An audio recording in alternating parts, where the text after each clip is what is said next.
வானொலியில் நீங்கள் கேட்டு ரசித்த தென்கட்சி கோ சுவாமிநாதன் ஐயா அவர்களின் கதைகள். எப்படின்னா, ஒரு 600 வருஷத்துக்கு முன்னாடி மனுஷனுக்கு இருந்த நெருக்கடி இருக்கு பாருங்க.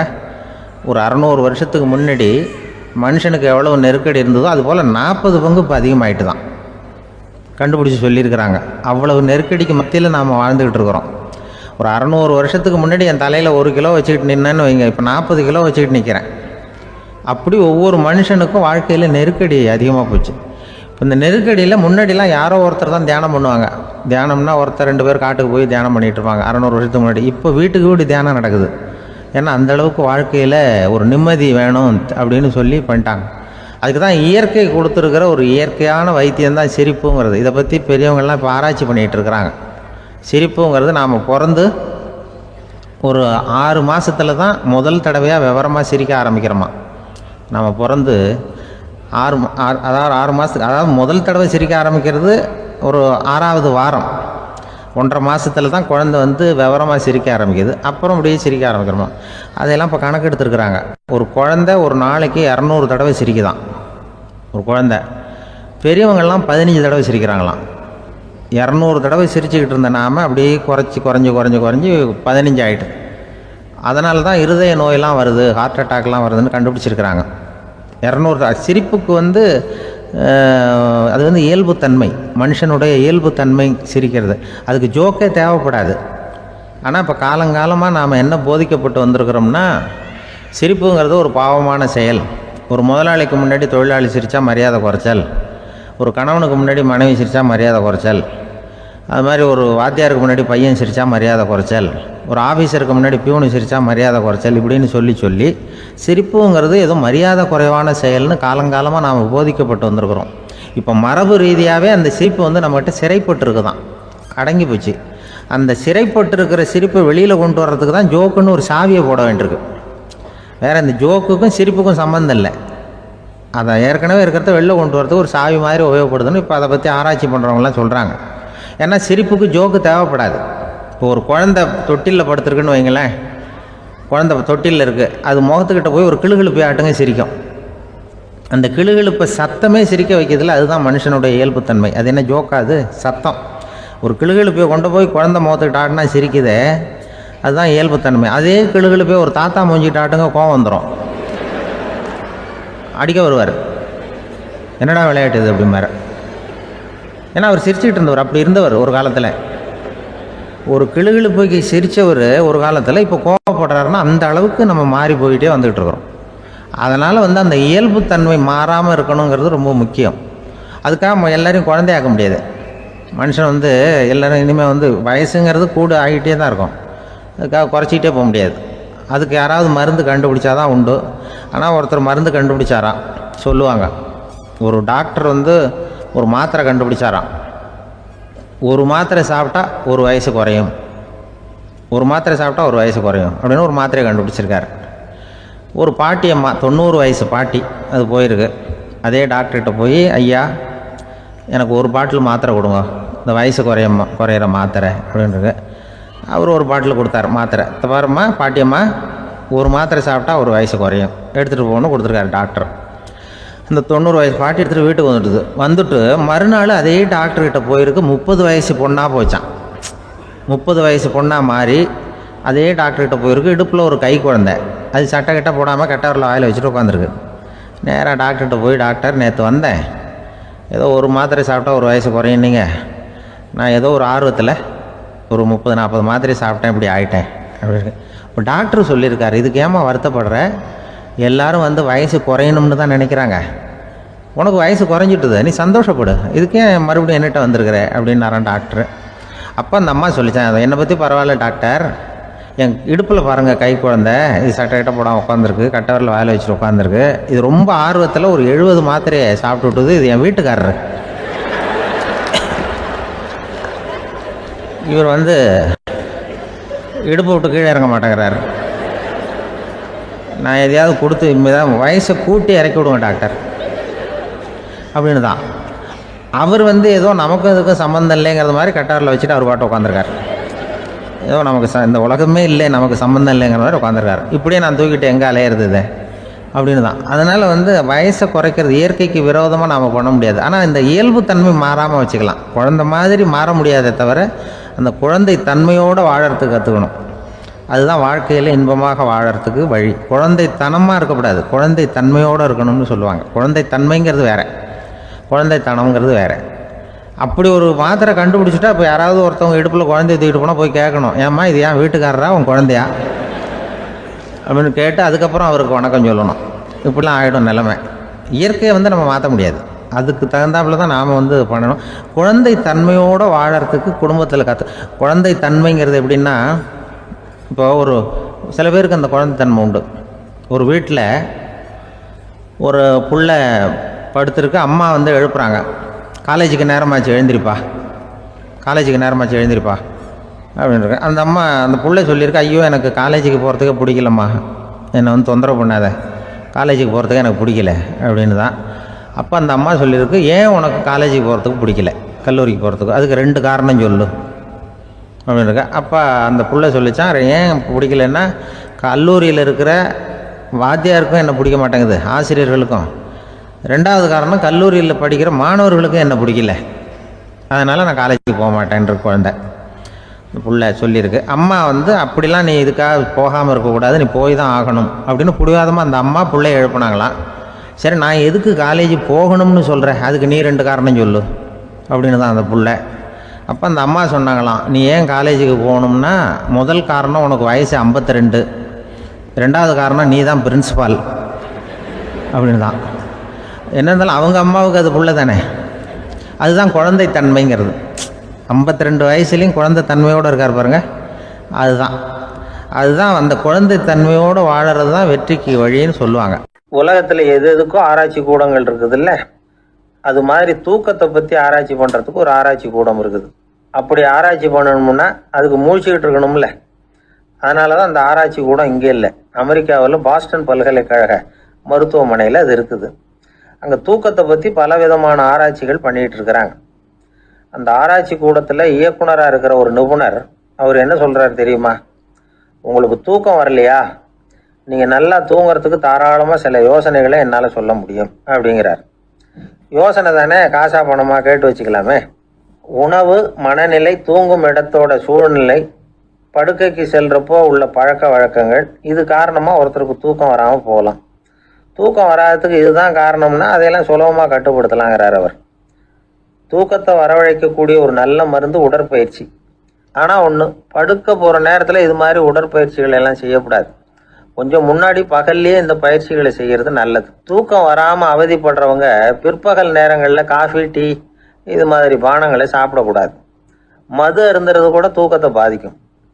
வெது வெதுப்பான நீரில் குளிக்கிறது, தியானத்தில் ஈடுபடுறது, ஓய்வாக இருக்கிறது, படுக்கிறது, அதாவது படுக்கிறதுக்கு முன்னாடி ஒரு குவளை பால் சாப்பிட்றது, இதெல்லாம் தூக்கத்தை வரவழைக்கிறது ரொம்ப உதவியாக இருக்கும். இன்னொரு விஷயம் என்னென்னா, தூங்கி ஆகணுமேங்கிற கவலை வேண்டியதில்லை. அப்படி நினச்சி கவலைப்படுறதை விட்டுடணும். தூக்கம் வரலையா, உடனே படுக்கையை விட்டு எழுந்திரிக்க வேண்டியது. வெளியில் வாங்க, வேறு ஏதாவது வேலையில் ஈடுபடுங்க, கொஞ்சம் நேரம் உலாவுங்க, அல்லது ஏதாவது ஒரு புத்தகத்தை எடுத்து படிங்க. களைப்பு ஏற்பட்டால் மறுபடியும் படுக்கைக்கு போங்க, தூக்கம் தானாக வந்துடும். ஒரு விஷயத்தை மட்டும் நல்லா ஞாபகத்தில் வச்சுக்கணும். படுக்கைக்கு போகிறப்போ உங்கள் மற்ற எல்லா பிரச்சனைகளையும் மறந்துடணும். அது எப்படி சார் முடியும், அந்த நேரம் தானே எல்லா பிரச்சனையும் வரிசையாக ஞாபகத்துக்கு வருது அப்படின்னு நாம் நினைக்கலாம். ஆனால் பழக்கத்தில் அதை நாம் மாற்றிக்க முடியும். கொஞ்சம் முயற்சி பண்ணணும், அவ்வளோதான். இது எல்லாமே ஆராய்ச்சி பண்ணி பார்த்துட்டு அந்த நிபுணர் சொல்கிற கருத்து தான். இன்னொரு விஷயமும் அவர் சொல்கிறார். அது என்னென்னா, உடல் கோளாறு காரணமாக தூக்கம் வராமல் அவதிப்படுறவங்களுக்கெல்லாம் இந்த யோசனைகள் சரியாக வராது அப்படிங்கிறார். அதுக்கெல்லாம் மருத்துவ சிகிச்சை கொடுத்து தான் சரி பண்ணணும். சில பேருக்கு நடு ராத்திரியில் மூச்சு திணறல் ஏற்பட்டு தூக்கம் வராமல் போயிடும். ஊரெல்லாம் தூங்குறப்போ தான் மட்டும் தூங்காமல் மூழ்கிட்டு இருக்கிறது, ஊரெல்லாம் மூழ்கிட்டு இருக்கிறப்போ தான் மட்டும் தூங்குறது, இது மாதிரி கோளாறுகளால் சில பேர் பாதிக்கப்படலாம். காலு தசை முறுக்கிக்கிறதுனால சில பேருக்கு அடிக்கடி விழிப்பு வரலாம். மன அழற்சி காரணமாக சில பேருக்கு தூக்கம் வராது. இது மாதிரி கோளாறுகளுக்கெல்லாம் அதுக்கு தகுந்த மாதிரி சிகிச்சை கொடுத்து தான் சரி பண்ண வேண்டியிருக்கும். எந்த கோளாறும் இல்லாமல் தூக்கம் வரலைன்னா ஆரம்பத்தில் சொன்ன முறைகளை கடைபிடிச்சு பார்க்கலாம். தூக்கம் வந்ததுன்னா யோசனை சொன்ன அந்த நிபுணருக்கு நன்றி சொல்லலாம். ஒருத்தர், ஏன் சார் பஸ்ஸில் தூங்குறது கெட்ட பழக்கமானு கேட்டார். இல்லையே, நான் கூட பஸ்ஸில் போகிறப்ப தூங்கிட்டு தானே போவேன் அப்படின்னார் இன்னொருத்தர். அப்புறம் ஏன் என்ன டிரைவர் வேலை வேணாம்னு வீட்டுக்கு அனுப்பி வச்சுட்டாங்க அப்படின்னாராம் அவர். ஒரு ஊரில் ஒரு சித்தர் இருந்தார், சூஃபி சித்தர். அவர் ஞானம் பெற்ற ஒரு சித்தர். ஒரு நாள் அந்த நாட்டு மன்னன் அவரை பார்க்கறதுக்காக வந்தான். என்ன வேணும் உனக்குன்னு கேட்டார். நான் கடவுளை பார்க்கணும், அதுக்கு நீங்கள் தான் உதவி பண்ணணும் அப்படின்னா அவன். சித்தர் கொஞ்சம் யோசனை பண்ணார். சரி, போயிட்டு நாளைக்கு வாடினார். அதே மாதிரி மன்னன் போயிட்டு அடுத்த நாள் வந்தான். இங்கே நீ என்னோட ஒரு வாரம் தங்கியிருக்க வேண்டியிருக்கும்னார். சரின்னா ஒரு பிச்சை பாத்திரத்தை தூக்கி கையில் கொடுத்தார். அவனுக்கு ஒன்றும் புரியல, இருந்தாலும் வாங்கிட்டான். வாங்கிட்டு இதை என்ன செய்யணும் அப்படின்னு கேட்டான். இதை ஒன்றும் செய்ய வேணாம், இதை எடுத்துக்கிட்டு பக்கத்தில் உள்ள கிராமங்களுக்கு போ, வீடு வீடாக பிச்சை எடுத்துக்கிட்டு வா. அப்படி வந்த பிறகு தான் உனக்கு சாப்பாடும் ஓய்வும் கிடைக்கும். ஒரு வாரம் அப்படி செய், அதுக்கப்புறம் 8வது நாள் நாம் கடவுளை பற்றி யோசிக்கலாம் அப்படின்னார். இப்படி ஒரு சொன்னதை கேட்டதும் அந்த அரசனுக்கு அதிர்ச்சி ஆயிட்டுது. ஒரு மாதிரி ஆயிட்டான். தன்னுடைய சொந்த நாட்டில் சொந்த குடிமக்கள்கிட்ட போய் பிச்சை எடுக்கிறதா அப்படின்னு யோசனை பண்ணி பார்த்தான். அதுக்கப்புறம் மெதுவாக அவன் அந்த சித்தரை பார்த்தான். ஐயா, சொந்த நாட்டிலேயே பிச்சை எடுக்கிறதுன்னா எனக்கு ஒரு மாதிரியாக இருக்குது, வெக்கமாக இருக்குது. நான் வேணும்னா வெளி தேசத்தில் எங்கேயாவது போய் பிச்சை எடுக்கவா அப்படின்னு கேட்டான். இதுக்கு அந்த சித்தர் ஒரு சம்மதிக்கலை. இதை பாரு, உன்னால் பிச்சை எடுக்க முடியலன்னா பேசாமல் திரும்பி அரண்மனைக்கே போயிடு. அதுக்கப்புறம் கடவுளை பற்றியெல்லாம் பேசுறதுக்கு என்னை தேடிட்டு வரக்கூடாது அப்படின்னு விட்டார். மன்னன் தயங்கினான். இருந்தாலும் மனசை சரி பண்ணிட்டு சம்மதிச்சான். சரிங்க, ஒரு வாரம் இங்கே தங்குறேன், நீங்கள் சொல்கிறது மாதிரி பக்கத்து கிராமங்களுக்கு போகிறேன், வீடு வீடாக பிச்சை எடுக்கிறேன், வர்றேன் அப்படின்னா. ஒரு வாரம் தெரு தெருவாக பிச்சை பாத்திரத்தோடு அலைஞ்சான். சொந்த ஊரில் சொந்த குடிமக்கள்கிட்ட பிச்சை எடுத்தான். 7 நாள் முடிஞ்சுது. 8வது நாள் அந்த சித்தர் மன்னனை கூப்பிட்டார். இப்படி வாழ்னார். வந்தான். இனிமே நீ கடவுளை பற்றி என்கிட்ட கேட்கலாம்னார். இனிமே கேட்கறதுக்கு ஒன்றுமே இல்லை சுவாமின்னா இவன். ஒரு வார காலம் பிச்சை எடுத்த பிறகு தான் கடவுளை காண முடியும் அப்படின்னு நான் கனவு கூட காணவில்லைன்னா. அப்படின்னா நீ பிச்சை எடுத்த காலத்தில் அப்படி என்னதான் நடந்தது அப்படின்னு கேட்டார் அவர். சுவாமி, ஒரு வார காலம் பிச்சை எடுத்ததில் என்னுடைய ஆணவம் அழிஞ்சுட்டுது. அது இப்போ இருக்கிற இடமே தெரியல. இப்போ அதை காணவே காணோம். பிச்சைக்காரனாக இருந்தப்போ பெற்றதை மன்னனாக இருக்கும்போது பெற முடியாதுங்கிறத புரிஞ்சுக்கிட்டேன் அப்படின்னா மன்னன். அடக்கம் பிறந்தவுடன் தெய்வீக கதவுகள் திறந்து கொள்ளுகின்றன அப்படிங்கிறார் ஓஷோ. நம்மால் ஒருத்தன் ஆணவம் அழியணுங்கிறதுக்காக ஒரு திருவோட்டை எடுத்துக்கிட்டு தெரு தெருவாக பிச்சை எடுக்க ஆரம்பித்தான். என்ன, தெய்வீக கதவுகள் திறந்துதா அப்படின்னு கேட்டார் ஒருத்தர். தெய்வீக கதவு திறக்கிறதுக்கு முன்னாடியே எங்கள் வீட்டு கதவு சாத்திக்கிட்டுதுன்னா. என்னடா சொல்கிறேன்னார்.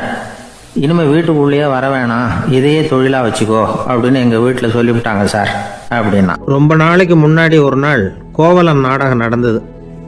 எங்கள் மதுரையில் நடந்தது. அதில் ஒரு முக்கியமான கட்டம். கண்ணகி கிட்ட சிலம்பை வாங்கிக்கிட்டு அதை விற்கிறதுக்காக மதுரை நகருக்கு புறப்படுறான் கோவலன். அந்த சமயத்தில் கண்ணகி பாடுற மாதிரி ஒரு நாடக பாடல் நாடக ஆசிரியர் எழுதினது. அது என்ன பாட்டுன்னா, மா பாவியோர் கூடி வாழும் மதுரைக்கு மன்னா போகாதீர் என்று அப்படின்னு ஆரம்பிக்கும் அந்த பாட்டு. இதுதான் அந்த பாட்டு. இதை கண்ணகி மேடையில் பாடின உடனே கூட்டத்தில் சலசலப்பு. நம்ம ஊர்லேயே நமக்கு முன்னாடியே நின்றுக்கிட்டு மா பாவியோர் கூடி வாழும் மதுரை அப்படின்னு சொல்கிறாங்களே, என்ன தைரியம் அப்படின்னு எல்லாம் குழப்பம் பண்ண ஆரம்பிச்சிட்டாங்க. மக்கள் சத்தம் போட ஆரம்பிச்சிட்டாங்க. எதிர்ப்பு குரல் அது பாட்டுக்கு வர வர அதிகமாக போட்டுது. கொண்டுக்கிட்டு வா அந்த நாடக ஆசிரியரை, எழுதுனது யார் அப்படின்னு ஒரே சத்தம், கூச்சல். வேறு வழி இல்லை. மெதுவாக மேடைக்கு வந்தார் அந்த நாடக ஆசிரியர். 4 பக்கத்தில் இருந்தும் கேள்வி கணைகள். மக்களை பார்த்து கொஞ்சம் அமைதியாக இருங்கோ அப்படின்னு சொல்லிவிட்டு தன்னுடைய விளக்கத்தை சொல்ல ஆரம்பித்தார் அந்த நாடக ஆசிரியர். மா அப்படின்னு சொன்னால் திருமகளாகிய லட்சுமி அப்படின்னு அர்த்தம். பா அப்படின்னா கலைமகளாகிய சரஸ்வதி. வி அப்படின்னா மலைமகளாகிய பார்வதி. மா பாவியோர் அப்படின்னா திருமகளும் கலைமகளும் மலைமகளும், இவங்க மூவரும் அப்படின்னு அர்த்தம். இந்த 3 பேரும் வாழ்கின்ற மதுரை புனிதம் நிறைந்தது, சகல செல்வங்களும் நிறைஞ்சது. அப்படிப்பட்ட ஊரில் நான் அணிந்து கொள்ளும் இந்த சாதாரண சிலம்பை யார் வாங்கிக்குவாங்க அப்படிங்கிற எண்ணத்தோடு தான் கண்ணகி அப்படி சொல்கிறா. அதை நினச்சி தான் நான் எழுதினேன். ஆகவே மதுரையை ரொம்ப சிறுமப்படுத்தணும், ரொம்ப மோசமாக எழுதணும் அப்படிங்கிற எண்ணம்லாம் எனக்கு கிடையாது. பெருமைப்படுத்தணும்னு நினச்சி தான் அப்படி எழுதினேன் அப்படின்னு விளக்கம் கொடுத்தாராம். இந்த விளக்கத்தை கேட்டதும் எல்லாரும் ரொம்ப சமாதானம் ஆயிட்டாங்களாம். இப்படி விளக்கம் கொடுத்த அந்த நாடக ஆசிரியர் யார் தெரியுமா? அவர் தான் தமிழ் நாடக உலகின் முதல் ஆசான் சங்கரதாஸ் சுவாமிகள். அவருக்கு நகைச்சுவை உணர்வும் அதிகம். 1920ஆம் ஆண்டு திருநெல்வேலியில் அவர் தங்கியிருக்கிறார் நாடகம் நடத்துறதுக்காக. அவர் தங்கியிருந்த வீட்டில் கொசு மூட்டைப்பூச்சி அதிகமாக இருந்திருக்கு. அவரால் தூங்கவே முடியல. அவர் அனுபவித்த தொல்லைகள் ஒரு பாட்டாக உருவாச்சு. வேடிக்கையாக ஒரு பாட்டு எழுதினாராம். மூட்டையும் கொசுவும் ஒரு வீட்டிலே மீட்டிங் போட்டால் முன்னே நிற்க யாரால் முடியும்? கொசு மோகன ராகம் போல சத்தம் போட்டு முன்னே நின்று செய்திடும் யுத்தம். இதை மறுநாள் நாடகத்தில் கோமாளி வேஷம் போட்ட ஒரு சிறுவனை விட்டு பாட வச்சிருக்காரு. எல்லாரும் சிரித்து ரசித்தாங்களாம். சங்கரதாஸ் சுவாமிகள் கல்யாணமே பண்ணிக்கல, துறவி மாதிரியே வாழ்ந்திருக்கார். தமிழ் நாடக கலைக்கு தன்னையே அர்ப்பணம் பண்ணிக்கிட்டவர் அவர். 1922 நவம்பர் மாதத்தில் ஒரு நாள் புதுச்சேரியில் அவர் வாழ்க்கை முடிஞ்சுது. அப்போ அவருக்கு வயசு 55. சங்கரதாஸ் சுவாமிகள் நாடக ஆசிரியர் மட்டும் இல்லை, மேடை நாடக இயக்குனர், தயாரிப்பாளர். அவரே ஒரு சிறந்த நடிகர். ஒரு தடவை சாவித்திரி நாடகத்தில் இவர் யமதர்மனா வேஷம் போட்டு நடிச்சிருக்கிறார். நாடகம் பார்த்துக்கிட்டு இருந்த கருவுற்ற ஒரு பெண்மணிக்கு பயத்தினால அங்கேயே குழந்தை பிறந்துட்டு தான். அந்த நிகழ்ச்சிக்கு அப்புறம் இவர் இந்த வேஷம் போடுறப்போலாம் ஜனங்களுக்கு முன்கூட்டியே எச்சரிக்கை கொடுக்க ஆரம்பிச்சிருவாராம். அதாவது அப்படி யாராவது பயப்படுறவங்க இருந்தால் கொஞ்சம் கண்ணை மூடிங்க அல்லது எழுந்திரிச்சு போடுங்கன்னு. நடிப்புன்னா அப்படிலாம் இருக்கணும். இந்த காலத்தில் நடிகர் ஒருத்தர் சொன்னார், சார் நான் இந்த நாடகத்தில் நடிக்கிறப்போ முகத்தில் நவரசங்களையும் காட்டி நடித்தேன், உணர்ச்சிகளை எல்லாம் நல்லா காட்டி நடித்தேன். அப்படி இருந்து ஜனங்கள் கல் எடுத்து மேடையில் வீசிவிட்டாங்க சார் அப்படின்னார். நாடகத்தில் உங்களுக்கு என்ன வேஷம் அப்படின்னு கேட்டாங்க. அது செத்து கிடக்கிற பணமாக நடித்தேன் சார் அப்படின்னார். ஒரு ஊரில் ஒரு ஆள் இருந்தான். நிறைய பணம் சேர்த்தான். அவனுக்கு சம்பாதிக்க தெரியுமே தவிர செலவு பண்ண தெரியாது. மகா கஞ்சன். காசை கையில் எடுக்கவும் மாட்டான். எடுத்தால் செலவு செய்ய வேண்டியிருக்குமே. அதனால் இப்படியே அவன் காலத்தை ஓட்டி விட்டான். வயசாயிட்டுது. அவனுடைய மனைவி ஒரு நாள் கேட்டாங்க, இவ்வளவு நாளா நீங்கள் என்னை எங்கேயுமே அழைச்சிட்டு போனதில்லை, இப்போவாவது அழைச்சிட்டு போகக்கூடாதா அப்படின்னாங்க. எங்கே போகணும் சொல்லுன்னா. காசிக்கு போகணும், கங்கையில் குளிக்கணும்னாங்க. இவன் பார்த்தான், இதுக்கு ஏன் அவ்வளோ தூரம் செலவு பண்ணிட்டு போகணும், நம்ம ஊர் ஆற்றுலேயே குளிக்கலாமே, இதுவும் புண்ணிய நதி தான், இங்கே குளிச்சா அங்கே குளிச்ச பலன் கிடைச்சிரும் அப்படின்னா. சரின்னு 2 பேரும் ஆத்தங்கரைக்கு போனாங்க. அன்னைக்கு ஏதோ விசேஷம், நிறைய கூட்டம், நிறைய பேர் குளிச்சுக்கிட்டு இருக்கிறாங்க. கரையில் சில புரோகிதர்கள் நின்றுக்கிட்டு இருக்கிறாங்க. குளிக்கிறதுக்கு முந்தி அவங்கக்கிட்ட உட்காந்தா ஏதோ மந்திரம்லாம் சொல்லுவாங்க, கொஞ்சம் காசு கொடுக்க வேண்டியிருக்கும். அதனால் இவன் என்ன பண்ணான், ஆத்தங்கரையிலேயே கொஞ்சம் தூரம் போனான். ஊரை விட்டு தள்ளி வந்துட்டான். அங்கே யாருமே இல்லை. அப்பாடான்னு சந்தோஷப்பட்டான். குளிக்கலாம்னு புறப்பட்டான். இந்த நேரம் கடவுள் பார்த்தார், இந்த கஞ்சனுக்கு ஏதாவது புத்தி போகட்டணும் அப்படின்னு நினைச்சார். உடனே ஒரு புரோகிதர் மாதிரி உருவத்தை மாற்றிக்கிட்டு அந்த ஆள் முன்னாடி நின்னார். அவனுக்கு அதிர்ச்சி.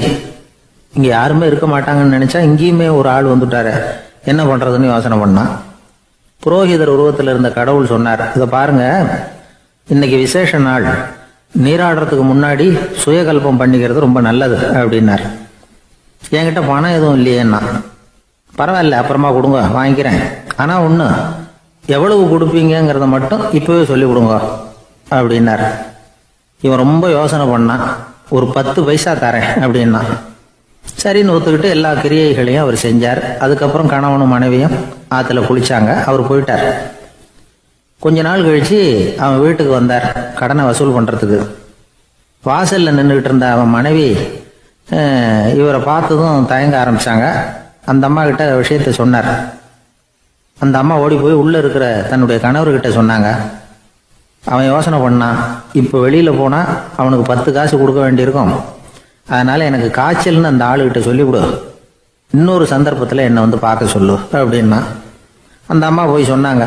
அப்படிங்களா, அப்படின்னா அவரை நான் உடனே போய் பார்க்கணுமே அப்படின்னு உள்ள நுழைய ஆரம்பித்தார்.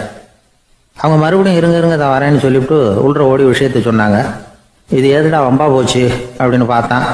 மனைவியை கிட்டத்தில் கூப்பிட்டான். இதோ பாரு, ஜன்னி கண்டு நான் இறந்து போயிட்டதா சொல்லிவிடு அப்படின்னா சொன்னாங்க. புரோகிதர் பார்த்தார். அப்படின்னா ஒரு வழியாக இருந்து அவருடைய இறுதி சடங்குகளையும் நானே முடிச்சுட்டு போயிடுறேன் அப்படின்னார். உள்ளே இருந்தவன் யோசனை பண்ணான், அந்த ஆள் என்ன விட மாட்டான் போல இருக்கு, அதனால் ஒரு சவப்பெட்டியில் என்னை வச்சு தூக்கிக்கிட்டு மயானத்துக்கு போங்க, பார்த்துக்கலாம் அப்படின்னா. புரோகிதரும் விடுற மாதிரி இல்லை, கூடவே நடந்து போய்கிட்டு இருக்கிறார். அங்கே இறக்கி சடங்குகளை முடிச்சுட்டு தீ வைக்கிற நேரம் பொட்டிக்குள்ளே இருந்த நம்ம ஆள் அலறி அடிச்சுட்டு வெளியில் ஓடி வந்தான். புரோகிதர் உருவத்தில் இருந்த கடவுள் சிரிச்சார், தன்னுடைய சுய உருவத்தை காட்டினார். அதுக்கப்புறம் அவனை கூப்பிட்டு, இதை பாருப்பா, ஏன் இப்படி அல்லாடுற, ஏதாவது வரம் வேணும்னா கேள் தரேன் அப்படின்னார். அவன் யோசனை பண்ணான், பகவானே ஒரே ஒரு வரம் தான் உங்ககிட்ட கேட்கணும்னா. என்ன வேணும் கேளுன்னார்.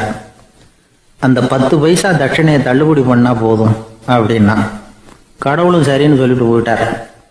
இப்படி ஒரு கதையை சுவாமி சிவானந்தர் சொல்லியிருக்கிறார். செல்வந்தர்கள் பல பேர் இப்படித்தான் இருக்கிறாங்க. தாங்களும் அனுபவிக்க மாட்டாங்க, அடுத்தவங்களுக்கும் கொடுக்க மாட்டாங்க. இது மாதிரியான கஞ்சர்களுக்கு இந்த உலகம் இல்லை, அந்த உலகம் இல்லைங்கிறார் அவர். இந்த கதையில கடவுள் கடன் வசூலுக்கு வந்தது மாதிரி நம்ம ஊர் ஆள் ஒருத்தன் இன்னொருத்தர்கிட்ட 10 பைசா கடன் கொடுத்துட்டான். திருப்பி வாங்கறதுக்கு நடையா நடக்கிறான். கடைசியா கேட்டான், நீ எப்பதான் கடனை திருப்பி தரப்போற, அதை முடிவா சொல்லுன்னா. வர்ற வியாழக்கிழமை கண்டிப்பா கொடுத்துருவேன் அப்படின்னானா அவன். அன்னைக்கு நான் ஊர்ல இருக்க மாட்டேனே அப்படின்னானா இவன். அதனால என்ன, நானும் தான் அன்னைக்கு ஊர்ல இருக்க மாட்டேன் அப்படின்னானா. ஒரு தடவை நாரதர் ஒரு தெரு வழியா போய்கிட்டு இருந்தார்.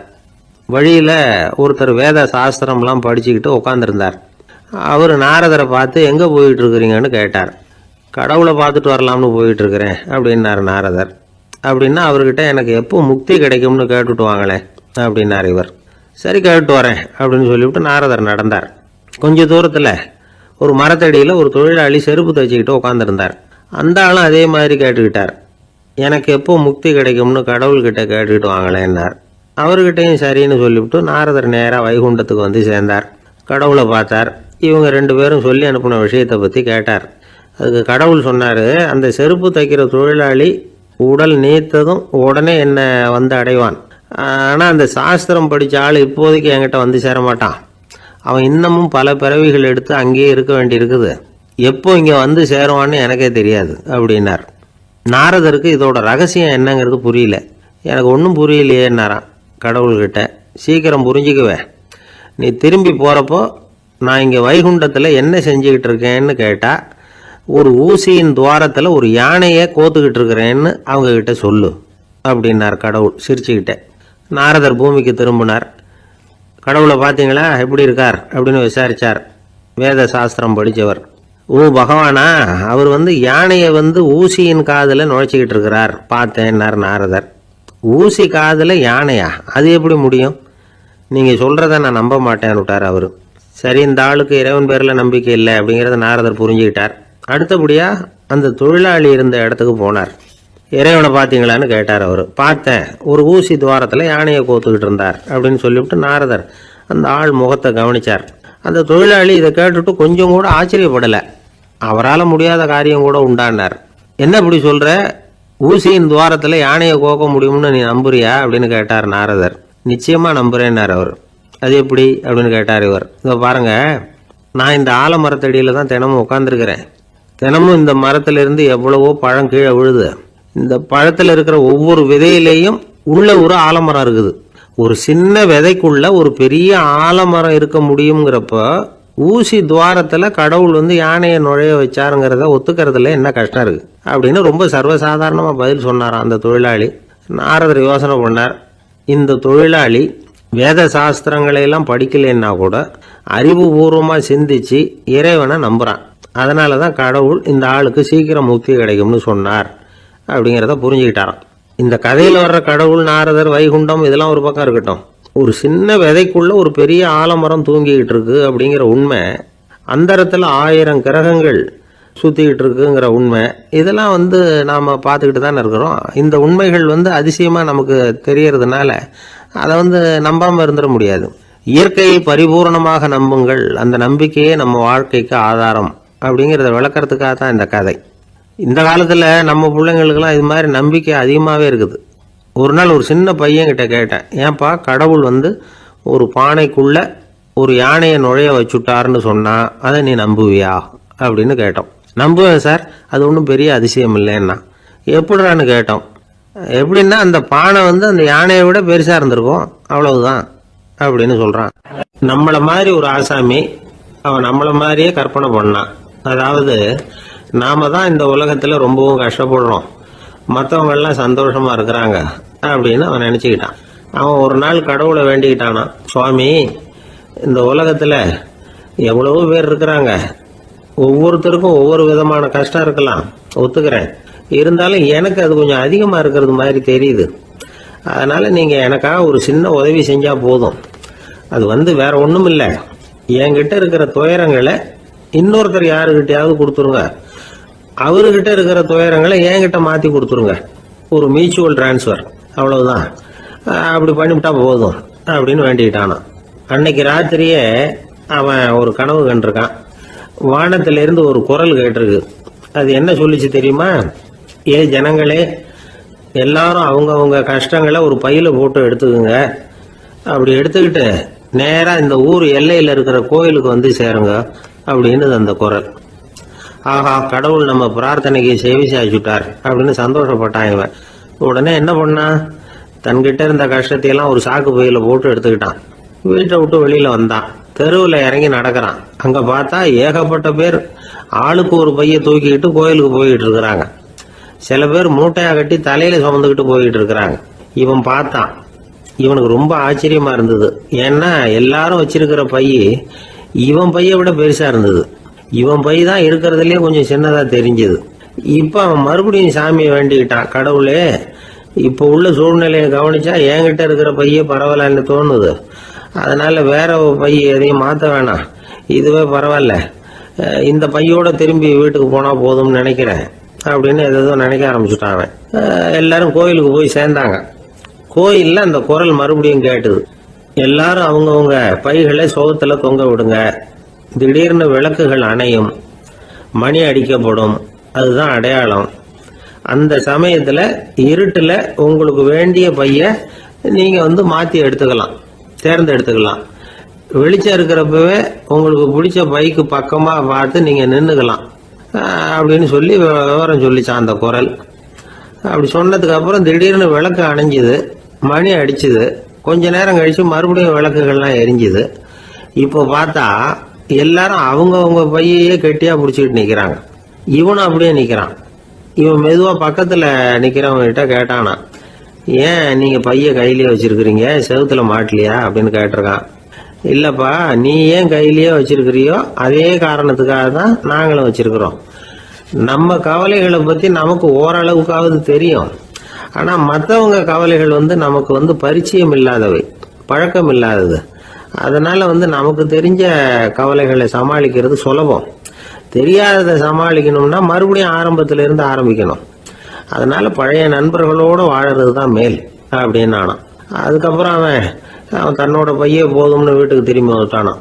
இது ஒரு பெரியவர் சொல்லி இருக்கிற கதை. அதனால நம்ம கிட்ட இருக்கிற கஷ்டங்கள் தான் பெருசு, அதை இன்னொருத்தங்கிட்ட கொடுத்துட்டு மாத்திக்கலாம் அப்படின்னு நினைக்கிறது தப்பு. இதே மாதிரி இன்னொரு சம்பவம். ஒரு ஊர்ல ஒரு நாள் ராத்திரி ஆகாயத்தில இருந்து கடவுள் குரல் கேட்குது.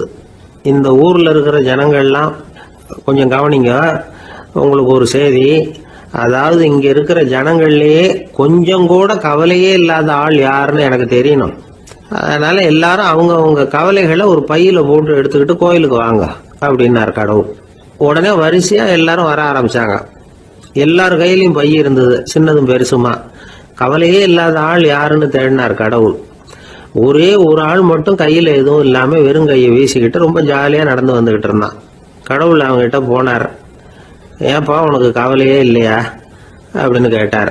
எனக்கும் சில கவலைகள்லாம் உண்டு அப்படின்னு அவன். எங்க அதெல்லாம்னு கேட்டிருக்காரு கடவுள். பின்னாடி லாரியில வந்துகிட்டு இருக்கு அப்படின்னு அவன். ஒரு ஊர்ல ஒருத்தர் இருந்தான். ஏதோ ஒரு சின்ன அலுவலகத்துல வேலை பார்த்துக்கிட்டு இருந்தான். ரொம்ப ஏழை. வர்ற கொஞ்சம் வருமானத்தை வச்சு வாழ்க்கையை ஓட்டிக்கிட்டு இருந்தான். ஒரு நாள் தெரு வழியா அவன் நடந்து வந்துகிட்டு இருக்கிறான். தெருவில் ஒரு காசு கிடந்தது. அதை பார்த்துட்டான். அது குனிஞ்சு எடுத்தான். அது ஒரு பழங்கால காசு. அந்த காசு நடுவில் ஒரு துளை இருந்தது. அதாவது துளையிட்ட நாணயம். பழங்காலத்தில் புழக்கத்தில் இருந்த ஒரு நாணயம் அது. துளையிட்ட நாணயம் கிடைச்சதுன்னா ரொம்ப நல்லது, அது அதிர்ஷ்டம் அப்படின்னு ஒரு நம்பிக்கை உண்டு. இவன் கையில் அது கிடைச்சதும் ரொம்ப சந்தோஷப்பட்டான். இனிமேல் என்னுடைய கஷ்டம்லாம் தீரப்போகுது, அதிர்ஷ்டம் என்னை தேடி வரும், நான் பணக்காரன் ஆகிடுவேன் அப்படின்னு சொல்லிட்டு அந்த காசை தன்னுடைய கோட்டு பையில் பத்திரமா போட்டு வச்சுக்கிட்டான். அடிக்கடி அதை தொட்டு பார்த்துக்கிறது உண்டு, வெளியில் எடுக்க மாட்டான். இப்படியே கொஞ்ச காலம் ஆச்சு. அதுக்கப்புறம் என்னாச்சு தெரியுமா? நிஜமாகவே அதிர்ஷ்டம் அவனை தேடி வர ஆரம்பிச்சிட்டுது. செல்வம் வந்து குவிஞ்சுது, பணம் பதவி புகழ் எல்லாம் வந்து சேர்ந்தது. சமூகத்தில் அவன் ஒரு பெரிய மனுஷன் ஆயிட்டான். எல்லாரும் அவனை பாராட்டினாங்க. அவன் எதை தொட்டாலும் வெற்றி, எல்லாம் அந்த காசோட மகிமை அப்படின்னு அவன் மனசுக்குள்ளே நினச்சிக்கிட்டான். தினமும் காலையில் அந்த கோட்டை போட்டுக்கிட்டு தான் வெளியில் கிளம்புவான். புறப்படுறதுக்கு முன்னாடி கோட்டு பாக்கெட்டை தொட்டு பார்த்துக்குவான், உள்ளே காசு இருக்கா அப்படிங்கிறத உறுதிப்படுத்திக்குவான். அதுக்கப்புறம் தான் வெளியில் கிளம்புவான். இப்படியே பல வருஷம் ஓடி போச்சு. ஒரு நாள் அவனுக்கு அந்த ஆசை வந்துட்டுது. அதாவது அந்த துளையிட்ட நாணயத்தை எடுத்து கண்ணால் பார்க்கணும் அப்படின்னு. காலையில் சாப்பிட்டுக்கிட்டு இருந்தான். அப்போ தன்னுடைய மனைவிகிட்ட சொன்னான், ரொம்ப நாளைக்கு அப்புறம் என்னுடைய அந்த நாணயத்தை இன்றைக்கி வெளியில் எடுத்து பார்க்க போகிறேன்னா. என்னத்துக்கு அது, இப்போ அதை பார்க்க வேணாமே அப்படின்னு மெதுவாக இழுத்தாங்க அந்த அம்மா. இல்லை நான் பார்த்தே தீரணும் அப்படின்னு அவன் தன்னுடைய சட்டை பைக்குள்ளே கையை விட்டான். உள்ளே இருந்த நாணயத்தை வெளியில் எடுத்தான். பார்த்தா அவனுக்கு ஆச்சரியமாக போச்சு. அந்த நாணயத்தில் தொலையே இல்லை. என்ன ஆச்சு அப்படின்னு சொல்லி அவன் ரொம்ப குழம்பி போயிட்டான். இப்போ அந்த அம்மா சொன்னாங்க, நான் தான் ஒரு நாள் உங்கள் கோட்டு ரொம்பவும் தூசியாக இருக்கேன்னு சொல்லி அதை ஜன்னலுக்கு வெளியில் உதறினேன். உள்ளே இருந்த அந்த காசு அப்போ எனக்கு தெரியாது, ஞாபகத்தில் இல்லை. அது தெருவில் விழுந்துட்டது போல இருக்கு. அதுக்கப்புறம் எவ்வளவோ தேடி பார்த்தேன், கிடைக்கல. அதுக்குள்ளே அதை யாரோ எடுத்துகிட்டு போயிட்டாங்க போல இருக்கு. அது இல்லைங்கிறது உங்களுக்கு தெரிஞ்சால் வருத்தமாக இருக்குமேங்கிறதுக்காக நான் தான் வேற ஒரு நாணயத்தை எடுத்து சட்டை பைக்குள்ளே வச்சுட்டேன் அப்படின்னு விவரத்தை சொன்னாங்க அந்த அம்மா. இது எப்போ நடந்ததுன்னு கேட்டான். உங்களுக்கு அந்த காசு கிடைச்சதே அன்னைக்கு மறுநாளே இது நடந்து போச்சு அப்படின்னாங்களாம். இதை கொஞ்சம் யோசனை பண்ணி பாருங்க. அவனுக்கு அதிர்ஷ்டத்தை கொடுத்தது அந்த நாணயம் இல்லை, அவனுடைய நம்பிக்கை, அதாவது தன்னம்பிக்கை. அதுதான் வேலை செஞ்சிருக்கு. இதிலிருந்து நாம் தெரிஞ்சுக்க வேண்டியது என்னன்னா, வாழ்க்கையில் முன்னேற நினைக்கிறவங்களுக்கு தன்னம்பிக்கை ரொம்ப முக்கியம். அது இல்லைன்னா முன்னேற முடியாது. ஒருத்தன் சொன்னானா, நான் எப்போவுமே என்ன தான் சார் நம்புவேன், மற்றவங்கள நம்ப மாட்டேன். நேற்றுக்கு பாருங்க, திடீர்னு 10 பேர் என்னை அடிக்க வந்துட்டாங்க, நான் ஒருத்தனாவே அதை சமாளித்தேன் அப்படின்றான் ரொம்ப பெருமையாக. அது எப்படின்னு கேட்டாங்களாம். ஒரே ஓட்டமாக அங்கேருந்து ஓடி வந்துட்டேன் அப்படின்னு நானா.